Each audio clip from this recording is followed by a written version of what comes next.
खबर दिन भर देखेंगे आप। मैं हूं आपके साथ आपका मेजबान रहीम अहमद खान। नजर डालेंगे देश और दुनिया की तमाम बड़ी खबरों पर। आगाज हेडलाइंस के साथ करेंगे। सुर्खियों को पेश करने में ताउन किया है डॉक्टर ऑर्थो ऑयल के साथ साथ डॉक्टर ऑर्थो कैप्सूल्स साथ लेना ना भूलें। सऊदी अरब ने रियाद में अमेरिकी सिफारत खाने पर हमले की मजम्मत की और जारहियत का जवाब देने की धमकी दी। कुवैत में अमेरिकी सिफारत खाना बंद।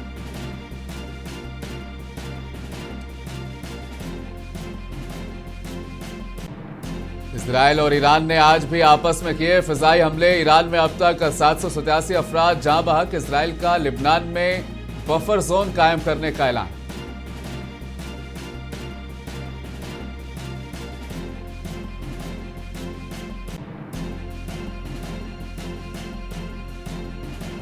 ट्रंप ने ईरान के साथ बातचीत को किया मुस्तरद। कहा अब देर हो चुकी है, अमेरिका के पास लामहदूद हथियार होने का किया दावा।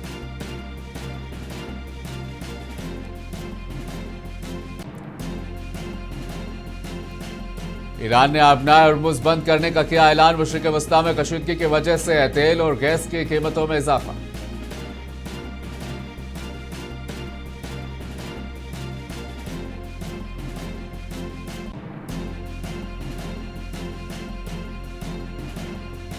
राहुल गांधी ने खामेनेई की हलाकत पर वज़ीर आज़म मोदी की खामोशी पर उठाया सवाल। हिंदुस्तान के मौक़िफ़ की वजाहत का किया मुतालिबा।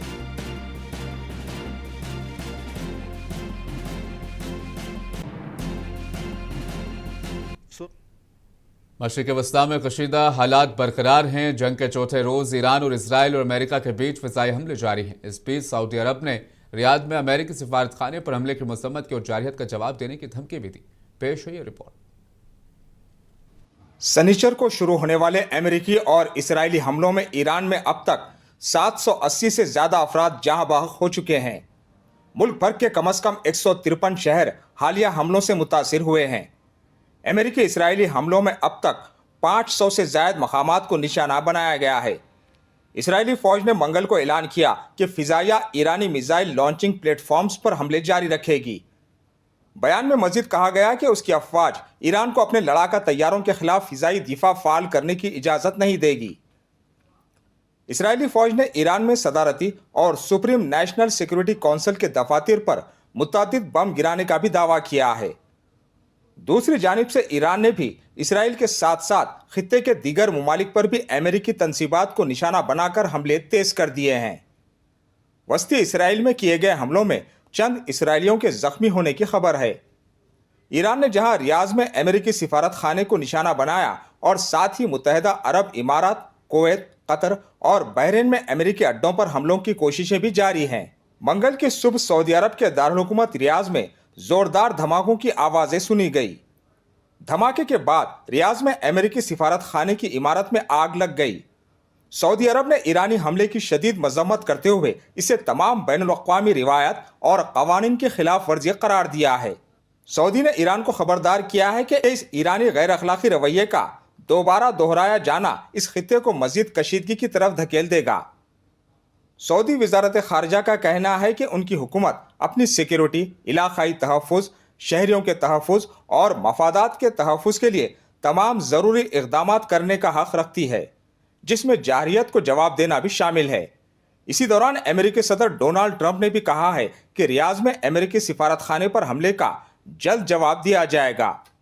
इधर कुवैत में भी अमेरिकी सिफारत खाना ताहुकुम सानी बंद कर दिया गया है।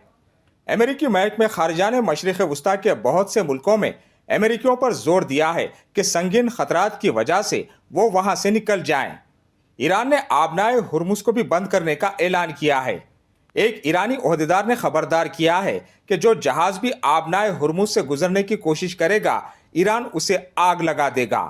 आबनाए हॉर्मुज़ जनूबी एशिया की मईशतों के लिए काफ़ी अहमियत रखती है और अगर यहाँ रुकावट या बंदिश पैदा होती है तो तेल की कीमतों, महंगाई और आलमी तिजारत पर इसके वसी असरात मुरतब हो सकते हैं। ब्यूरो रिपोर्ट, मुंसिफ टीवी। ईरान के शहर मिनाब में मिसाइल हमले का निशाना बनने वाले एक स्कूल के तालिबात की नमाज जनाजा मुकामी हुक्काम की मौजूदगी में अदा कर दी गई। जुलूस से जनाजा में सैकड़ों सोगवारों ने शिरकत की। पेश है रिपोर्ट। इसराइल और अमेरिकी हमले में ईरान के मिनाब के एक स्कूल पर हुए हमलों में मरने वाली तालिबात और दीगर अफराद की इज्तिमाई तदफीन अमल में आई। सुगवारों ने ईरानी परचम में लिपटे ताबूत उठा रखे थे।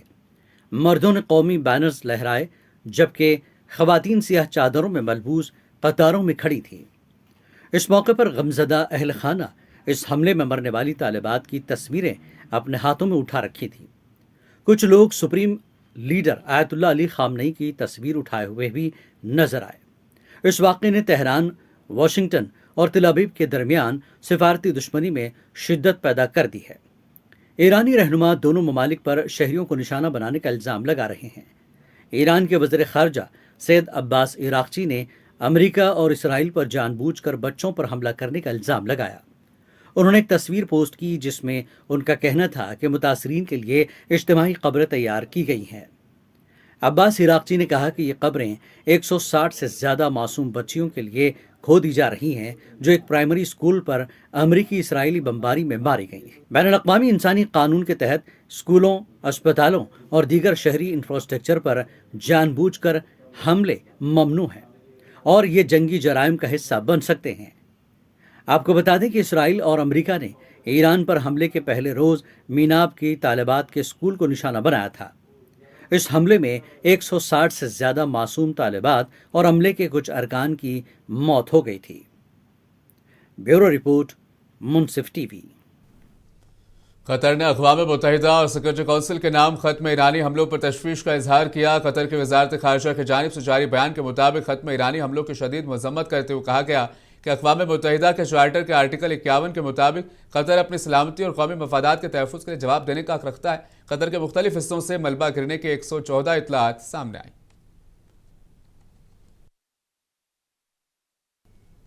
अमेरिकी सदर ट्रंप ने ईरान के साथ बातचीत को मुस्तरद करते हुए एक सोशल मीडिया पोस्ट में दावा किया है कि ईरान ने अमेरिका इसराइल पर हमले शुरू होने के बाद मुज़ाकरात के लिए कहा था। ट्रंप ने दावा किया कि ईरान का दिफाई, फ़िज़ाइया, बहरिया और क़यादत ख़त्म हो चुकी है। वो बात करना चाहते हैं। मैंने कहा बहुत देर हो गई है। जंग के तवील होने के हवाले से बैनुल-अक़वामी और इलाकाई तशवीशें बढ़ने के दरमियान अमेरिकी सदर ट्रंप ने कहा कि अमेरिका कामयाबी के साथ हमेशा के लिए जंगें लड़ने की सलाहियत रखता है। The United States military continues to carry out large-scale combat operations in Iran to eliminate the grave threats posed to America by this terrible terrorist regime. Following our obliteration of Iran's nuclear program in Operation Midnight Hammer a short while ago, we warned Iran not to make any attempt to rebuild at a different location because they were unable to use the ones that we so powerfully blew up. But they ignored those warnings and refused to cease their pursuit of nuclear weapons. In addition, the regime's conventional ballistic missile program was growing rapidly and dramatically, and this posed a very clear, colossal threat to America and our forces stationed. Israeli वज़ीर आज़म Netanyahu ने Iran पर Israeli हमलों का दिफा करते हुए दावा किया है कि तेहरान के हालिया जौहरी सरगर्मियों की वजह से वो महीनों के अंदर इस काबिल हो जाता है कि उसे रोकना नामुमकिन हो जाता है। जून में 12 रोज़ जंग के दौरान ईरान के जौहरी मुकामात को निशाना बनाने वाले इजराइल और अमेरिका के मुश्तरका फ़िज़ाई हमलों के बावजूद नेतन्याहू का कहना है कि ईरानी फौजियों और तकनीकी माहिरीन ने ज़ेर ज़मीन बंकर समेत नई तनसीबात बनाना शुरू की, जहाँ वो बैलिस्टिक मिसाइल और एटम बम तैयार कर सकते थे।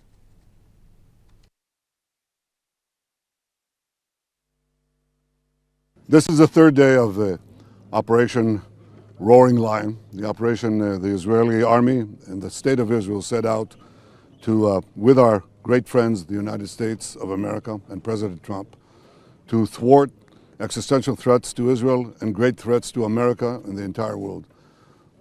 When I stand here in a place that was bombarded by the terrorists in Tehran against innocent civilians, you see the difference. The tyrants of Tehran target civilians.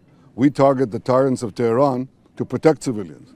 I've said for many years that they threaten not only Israel and not only America, they chant death to Israel, death to America. That's their ultimate target.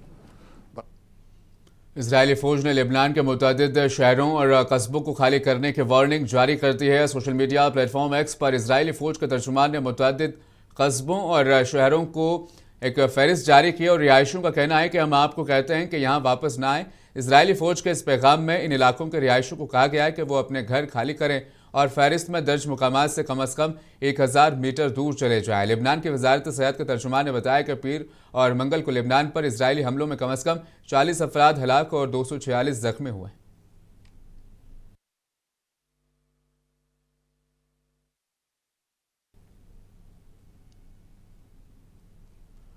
वज़ीर-ए-आज़म नरेंद्र मोदी ने आज Qatar के अमीर शेख तमीम बिन हमद अल-थानी से बात की। जारी तनाज़े के दौरान कतर पर हमलों की मज़म्मत की।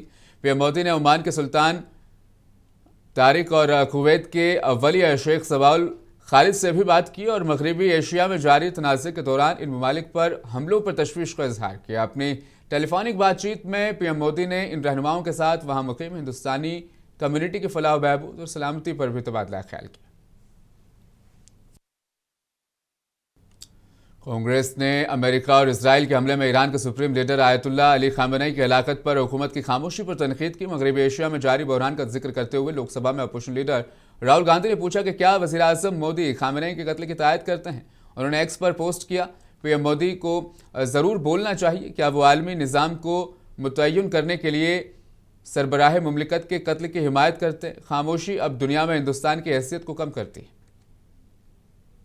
बरतानिया के वज़ीर-ए-आज़म के स्टारमर ने कहा कि ईरानी हुकूमत को कभी भी जौहरी हथियार रखने की इजाज़त नहीं दी जानी चाहिए। ताहम उन्होंने कहा कि इस मसले को मुज़ाकरात की मेज़ पर हासिल करना होगा। Over the last year alone, Iran has backed more than 20 potentially lethal attacks on UK soil, each of which, Mr. Speaker, we have foiled. So it's clear the Iranian regime must never be allowed to get their hands on nuclear weapons. That remains the primary aim of the United Kingdom and our allies, including the US.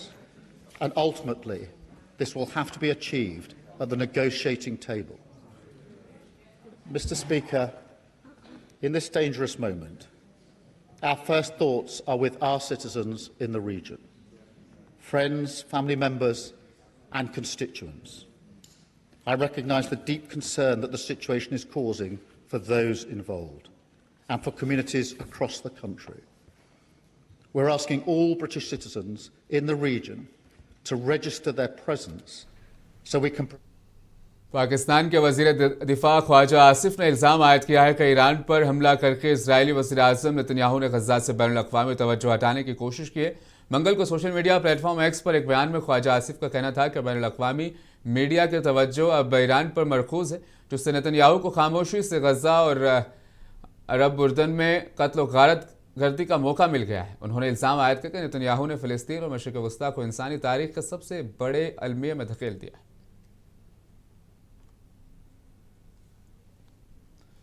America और Israel की जानिब से Iran के खिलाफ जारी जंग और आबनाए Hormuz से गुजरने वाले माल बरदार जहाज़ों को लाहक खतरात के बायस आलमी मंडी में तेल की कीमतें मुसलसल तीसरे रोज़ भी बढ़ गई।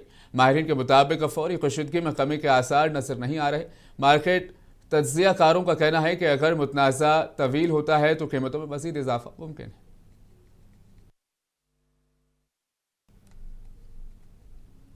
मगरबी एशिया में जारी तनाज़े के दरमियान एक अहम पेशरफ्त में एयर इंडिया ने मंगल के रोज़ दुबई से नई दिल्ली के लिए पहली हिंदुस्तानी परवाज़ चलाई, जिसके ज़रिए 149 मुसाफिरों को वापस लाया गया। एयर इंडिया की परवाज़ दिल्ली के इंदिरा गांधी बैनुल-अक़वामी हवाई अड्डे के टर्मिनल 3 पर पहुंची। एयरलाइन ने खुसूसी परवाज़ों के बारे में कोई पेशगी ऐलान नहीं किया था।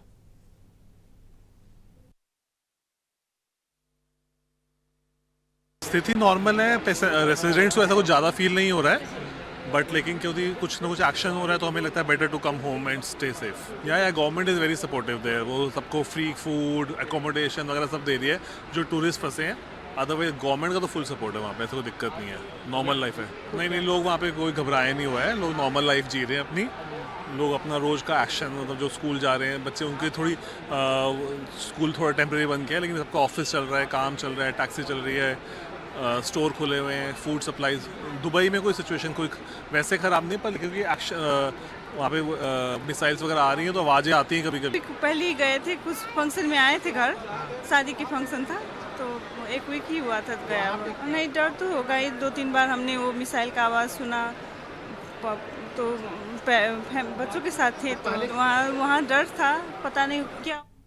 चंडीगढ़ में शिया और सुन्नी मुसलमानों ने मिलकर ईरान का सुप्रीम लीडर आयतुल्ला अली खamenei की अमेरिकी और इसराइली हमले में हलाकत के खिलाफ एहतजाज किया। इस मौके पर मुजाहिरीन ने इसराइली वज़ीर-ए-आज़म बेंजामिन नेतन्याहू और अमेरिकी सदर ट्रंप के अलामती पुतले में जलाए अपनी शदीद बरहमी का इजहार किया।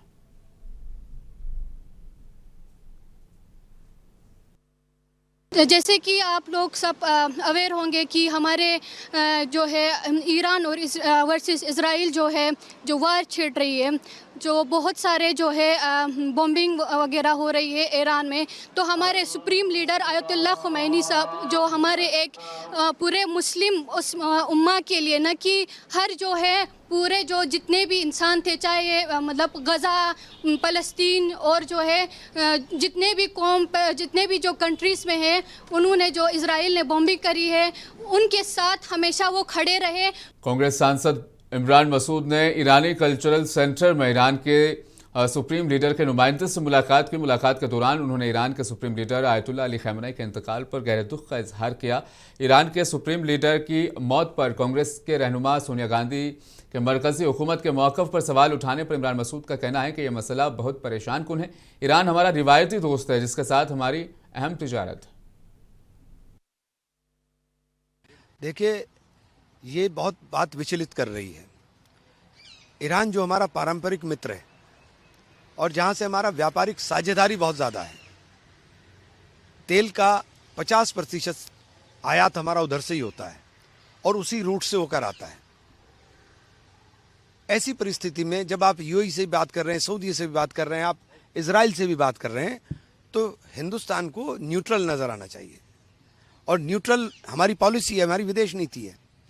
लेकिन ईरान के लिए दो लफ्ज़ भी नहीं बोले गए आपके, तो ये बहुत ज़्यादा आश्चर्यचकित। जम्मू कश्मीर के वज़ीर आज़म और अब्दुल्ला ने ईरान के सुप्रीम लीडर आयतुल्ला अली खamenei के कत्ल की मजम्मत की और जम्मू कश्मीर के लोगों से कहा कि वो तहम्मुल से काम लें, अपने जज्बात को काबू में बेकाबू ना होने दें और अपने गुस्से और गम का इजहार जायज़ और पुरअमन तरीक़ों से करें। ईरान में किस तरह की हुकूमत हो वो ईरान के लोगों ने तय करना है। जिस तरह अमेरिका के लोग तय करते हैं कि उनका राष्ट्रपति कौन होगा, इजराइल के लोग तय करते हैं कि उनकी हुकूमत किसके हाथ में होगी,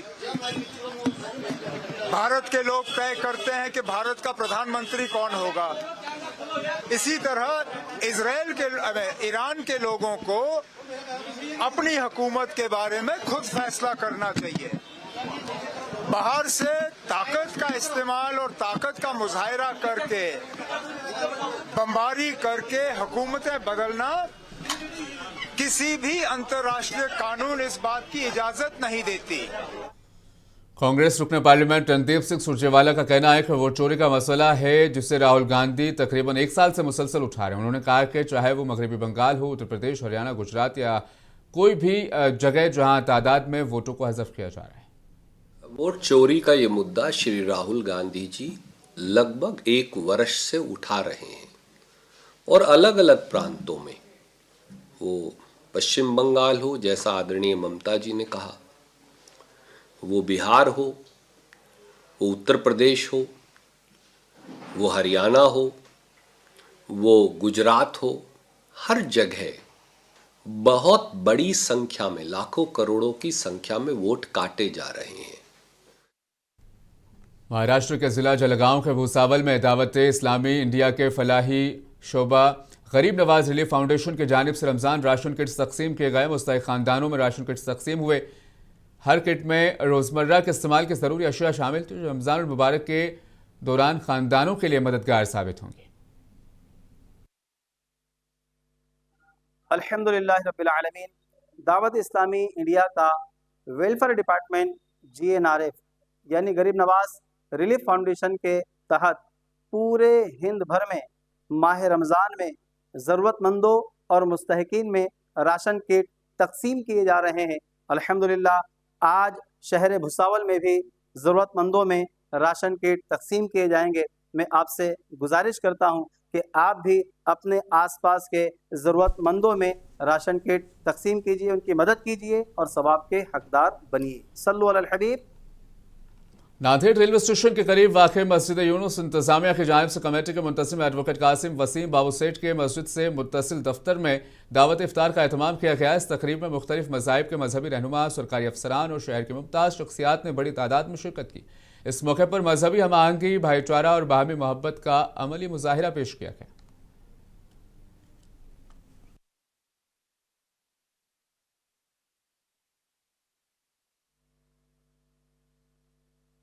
तो ये एक भाईचारा का संदेश देने के लिए, मैत्री भाव बढ़ाने के लिए ये अच्छा उपक्रम हर साल में बाबू सेठ मनाते हैं और सभी धर्म के धर्मगुरु का सम्मान करते हैं, हमारे अधिकारी वर्ग का सम्मान करते हैं और हमें बुला करके एक दूसरे को समय तो कभी नहीं मिलता है, लेकिन बाबू भाई सेठ की वजह से ये हमें मौका मिलता है और हम या हमारे एक दूसरे के प्रति मैत्री भाव बढ़ती है। हमारे सिख धर्म के धर्मगुरु भी यहाँ पर उपस्थित थे, तो ये मैत्री भाव बढ़ाना चाहिए। फेलोशिप इन्होंने दिया या हमें इकट्ठा बुलाकर, मैं नांदेड़ में आया जब से ये तीसरी बार इनके साथ में मैं मिल रहा हूँ। सबसे मिलजुल कर अपना एक भाईचारा जो मेंटेन रखना है और यही आज की ज़रूरत है समाज के लिए, आज की ज़रूरत है देश के लिए और विश्व के लिए भी, कि हम एक मंच पर आएँ और हमारे सुख दुख में, हमारे हर एक प्रसंग में हम एक में दूसरे के साथ, मानवता के साथ धर्म को निभाएं। अस्सलाम वालेकुम साहब, मैं सभी धर्म के लोगों का शुक्रिया अदा करता हूं मस्जिद मोहम्मद यूनुस के तरफ से और उनकी फैमिली, फ्रेंड्स और एनजीओज़ के तरफ से जो हमने इफ्तार का आयोजन किया था आज, तो उसमें सभी लोग आए, सभी धर्म के लोग, जैसा कि भैया भंती जी है, फादर जी है और चिरागिया साहब है, एक्स सुप्रिटेंडेंट गुरुद्वारा बोर्ड के, वो भी उपस्थित थे। फिर महाराज है बलवीर महाराज जी, उन्होंने भी उपस्थित थे। तो उसके बाद पुलिस डिपार्टमेंट के जो है सुप्रिटेंडेंट ऑफ पुलिस, डीवाईएसपी साहब और तमाम pi, Wazirabad pi, Itwara pi वगैरह तमाम लोग उपस्थित थे। और महाराष्ट्र के मुंब्रा में म्युनिसिपल कॉर्पोरेशन इलेक्शन के बाद एनसीपी श्रीचंद पवार के कॉर्पोरेटर अशरफ शानू पठान, जिन्हें हाल ही में थाने म्युनिसिपल कॉर्पोरेशन का अपोजिशन लीडर नामजद किया गया, उन्होंने एक प्रोग्राम मुनक्किद किया था जिसमें छत्रपति शिवाजी महाराज का नाम लेने में गुस्ताखी हुई। इस तरह का इल्जाम आयद करते हुए बीजेपी ने पुलिस में शिकायत दर्ज करवाई।